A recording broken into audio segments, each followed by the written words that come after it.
Update. Am I the a-hole for cutting off my mother-in-law after she made a joke about poking holes in our condoms? Original post. I, 38 female, have been with my husband James for 4 years. We're both child-free and don't plan to have kids in the future. When we first got married, we explained this to our families. My family was fine with it, but his wasn't, especially my mother-in-law. I'll call her Mary for privacy. She is passive-aggressive or outright tells us we'll change our mind soon.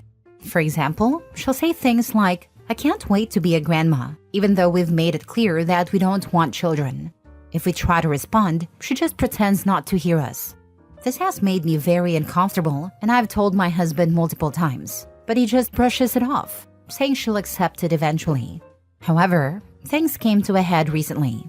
James was hosting a dinner party and invited his family as well as mine. While we were eating, my mother-in-law jokingly said, "You know, I've thought about poking holes in your and James's rubber so I could be a grandma. It's so smart and you'd never know," before laughing. I was horrified. After that, I excused myself and left the house. James followed, saying I was being dramatic and that it was just a joke. I told him it wasn't funny and asked what would happen if she actually did something like that. We argued for a bit before he stormed back inside and I drove off. I've since blocked my mother-in-law on all social media and deleted her number. Now the whole family is furious with me, calling me sensitive and paranoid. Am I the a-hole? Now for the top comments before reading the update. Mother-in-law's comments, including the one about the rubbers, have all been way over the line and squarely in the none of your business category. Your husband should have handled this with his mother quite a while ago. Now he has no choice. Tell your husband the reason you have gone to the lengths you have gone. Leaving the dinner, blocking his mother in social media, and deleting her are all because he is failing to safeguard you from her. This is his responsibility because it is his mother. He needs to stop brushing it off. He needs to go see her face to face and say, "Mom, you are hurting me when you press us for grandkids. We are not having children. That's my final decision." You need to stop mentioning it to either one of us. By mentioning it at dinner, you cross the line and you need to apologize. To never speak of us having kids in front of us again. Yes, but he won't confront Mom. I think you need to tell him with his threat from mother-in-law. Either he needs a vasectomy, minor surgery, or you need to get your tubes tied, more invasive surgery. It's an easily fixable situation, Opie. Tell hubby to get the snip. His reaction will tell you why he won't shut his mama down. You're not being sensitive, you're being sane. That's not a joke, it's a threat. And your husband needs to get his head out of his butt. If he won't stand up to his mom, he's part of the problem. Get that snip, Opie. You deserve better than this. Question. Why don't one of you get fixed if you're adamant on not having kids? It's my husband who refuses to get a procedure done. I've already offered to get my tubes tied and other procedures, but he says he's not ready yet and doesn't want me to get surgery either until we're both ready. We're referring to him because I'm only waiting on him right now. He wants kids. Yep, he's on his mommy's side. Completely. Now for the update a few days later. After everything that happened, I had a talk with my husband last night about wanting him to take a stronger step toward our commitment to being child-free. I told him that unless he got a vasectomy or a similar procedure, I wouldn't be comfortable sleeping with him. I want him to show he can stand up to his mother and that he is as committed to being child-free as I am. Although honestly, I started doubting that after posting the first story. Not in a rude way, of course. My husband said he still wasn't ready and that I was moving too fast. He added that by asking him to stand up to his mother, I was essentially asking him to disrespect her for my sake. At that point, I asked him directly if he wanted kids or not, telling him to stop beating around the bush because I would divorce him and disappear if he didn't. That finally got him to open up, and he admitted that he did want kids. And had secretly been hoping for either an accident or that I would change my mind, just as many of you in the comments had predicted. But what really shocked me was when he confessed he'd actually considered tampering with our birth control before, but just hadn't done through with it yet. It now made sense why he only wanted to use rubbers for our birth control. After that, I told him that, as of now, our marriage was over and that I would be filing for divorce as soon as possible. I made sure to tell him that any child I could have had would never be in his or my mother-in-law's grasp. He tried to protest, but I was firm on leaving. Honestly, he was planning to baby trap me. Nice try, but not with me. Right now, I'm staying at my sister's house. I'm planning to find a lawyer to start the divorce proceedings, but I know I can't go back to that house with him or my mother-in-law involved in any way. This entire situation has left me feeling very shaken and worried. Why? Just why? Why would you get into a relationship with someone who doesn't want kids if you want kids? I cannot understand people like this man. How stupid it is to get into a relationship hoping your partner will change their minds. These are stupid people. Planning on tampering with birth control? Now that's just diabolical. My ex-husband thought I will change my mind. I made extra sure current husband also didn't want kids, been together for almost 20 years now and child-free. Now hold on a second. If he tries to change your mind about divorce, tell him that you'll stay on the condition that he signs the form for you to get your tubes tied. Either way, you'll get divorced. But at least you won't have to worry about kids in the next relationship because you'll just let them know your tubes are tied. He'll probably end the marriage or cheat on you and get some dumb broad pregnant. That's freaking genius. The fact that you have to have a husband sign off on it is utterly stupid. But this is one way to get it done. Next story. Am I the a-hole for refusing to let my wife spend money on her best friend? My wife has known her best friend since middle school. Her friend is a lawyer and her family's quite well off. She makes a lot and is generous with it. My wife has had a few things paid for by her friend. Specifically, she covered my wife's portion of her bachelorette trip because the other friends didn't make much and she covered it. She also paid part of my wife's rent twice, and she usually picks up the bill when they go out for food. This friend is now marrying a doctor, and I don't think they have any trouble paying for anything they want. My wife is a stay-at-home mom, and I'm a mechanic. I recently brought home a $3,000 bonus, and when I told my wife, she immediately started talking about buying her friend a really expensive necklace from a brand she knows her friend wants. She showed it to me, and the cheapest necklace is $2,000 on a website. She insisted I should spend the bonus on a wedding gift for her friend. I shut her down and told her it's my bonus and that she can't expect me to buy her friend something this expensive. I don't think wedding gifts should even exceed $100. She began arguing, saying that I spend money on lunches out and hobbies that cost a lot. So why can't she spend some money on a gift for her friend? I do spend a bit on my hobbies and have 2 cars, but I also work hard. Plus, her friend and her fiancé, who is a doctor, already own a house while we were still renting. I told her she was being unreasonable, and she insists we sit down and tally everything I've spent on myself in the last year. If it's higher than $2,000, she thinks I should pay for the necklace. I think it's ridiculous to compare my spending to an extravagant gift for her friend, and I'm refusing to let her buy it. She insists her friend has spent a lot on her and argues that we saved money because her friend pays for meals and activities whenever they go out, so it doesn't come out of our money. I get that the unbalanced relationship isn't ideal, but my wife could decline expensive outings if she wanted to even things out. Now, she's refusing to talk to me, and I'm wondering if I'm the a-hole here. Not the a-hole for refusing to buy your wife's friend an expensive gift that costs more than half of your $3,000 bonus. However, you may be the a-hole if there's an unequal distribution of money and limited input from your wife on how it's spent. When one spouse stays at home, the breadwinner can't lay total claim to the income.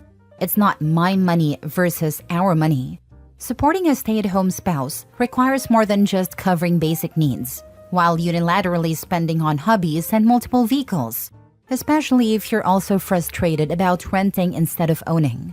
Your wife has a valid reason to question your cumulative fun money expenses. If you're genuinely concerned about whether you're the a-hole, it could help to sit down and tally up everything you've spent on yourself this year. You might find she has a point and that you're spending significantly on yourself while she gets very little. Some might even see this as financial control, considering the power dynamic in play. As the breadwinner, you hold much of the leverage. The devil is in the details. Without the history or context, OP is obviously not wrong. But these kinds of posts tend to hit on other concerning things that could be worse than what he is defending himself from. Not guaranteed at all, but this should raise a few eyebrows at least. The devil is in the details. For sure, it always is. But this definitely raised my eyebrow. It sounds like the necklace is really a straw man argument for a much bigger gripe his wife has about how finances are split. OP, my husband was a stay-at-home dad when our boys were young because I generated a significantly larger income from my growing business. And we agreed that as long as the kids were with one of us, it didn't matter who. After we had twins, they went to daycare 1 day a week because he literally had his hands full. From the start, we agreed on an equal amount for hobby money/fun money for each of us, despite our income disparity. We could spend this money as we wished. It was where birthday gifts for each other came from. All other money was considered joint funds for bills, savings, pensions, etc. My question to you is, why do you believe you deserve hobby money because you work hard, but your wife doesn't? Believe me, I worked 16-hour days in the beginning getting things off the ground, and even with just one child at a time, I realized I had an easier deal. My husband couldn't take a break unless the baby was sleeping. He was exhausted from constantly watching for safety issues, choking hazards, making baby food, feeding, playing, reading stories, and walking the floor when our son was teething or had cramps. We both did night duty, so we were both tired, but he had no let up. He loved being a stay-at-home dad, but once our younger two started school, he was also rather relieved. He said, I wouldn't have missed those years for the world, but I never ever want to do them again. Parenting alone with small kids is a job, and a stressful one at that. Why does your job deserve a hobby fund, but hers does not? Your wife deserves money she can save up and spend on a gift for her friend. Money she doesn't need your permission to spend, just as you don't ask her permission to spend your hobby money. If you don't see that, and clearly you don't, then it means you don't recognize her work and the efforts she put into the job of raising your children as having any value. You're essentially saying you don't see it as work. If I were your wife, I'd not only be angry, but I'd also feel completely demeaned. Shame on you. Most definitely you're the a-hole. Opie said that the best friend has covered his wife's portion of the rent in 2 separate occasions. How the heck does that work if his wife is a stay-at-home mom with no income? And even if she does have some sort of income, maybe an online presence, or she does some type of freelance work online or whatever, why would Opie ever let someone else cover his wife's portion of the rent?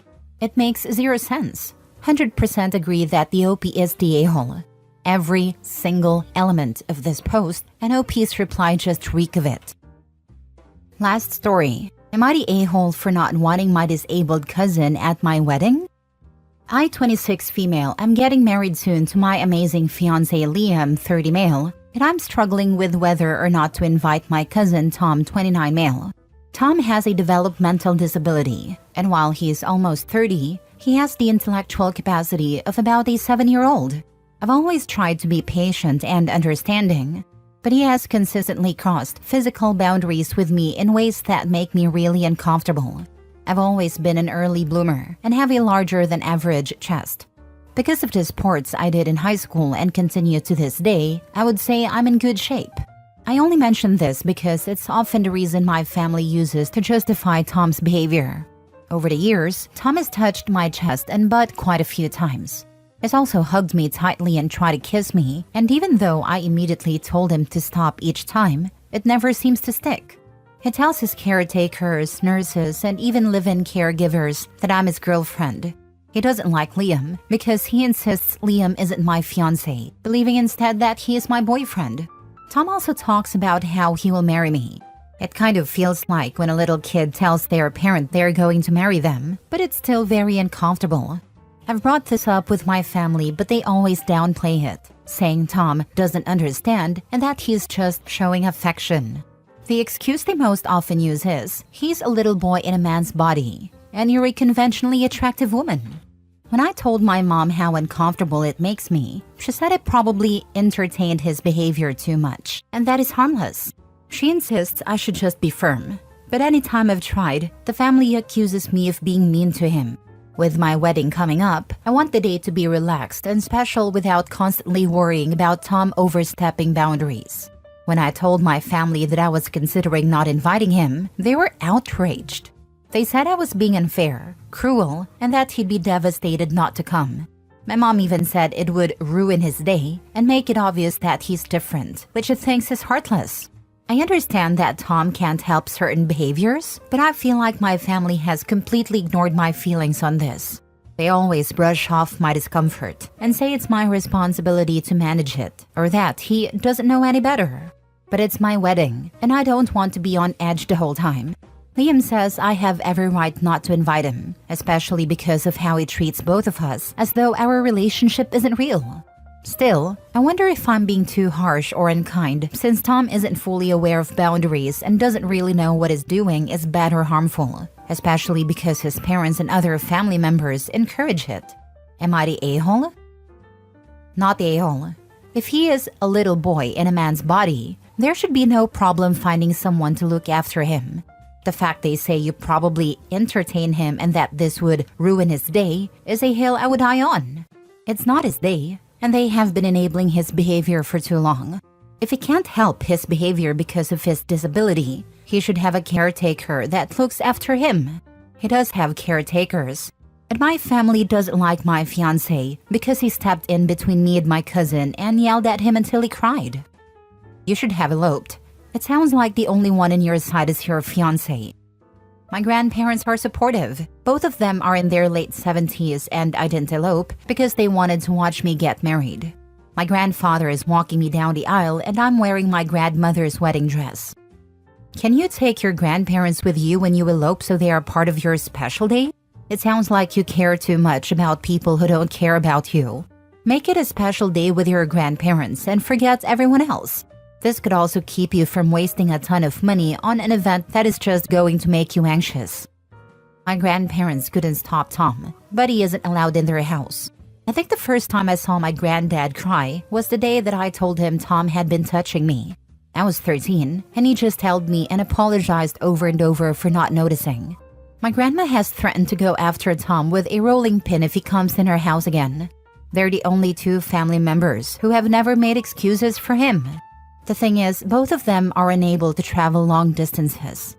They're getting older and wouldn't be able to come if I eloped.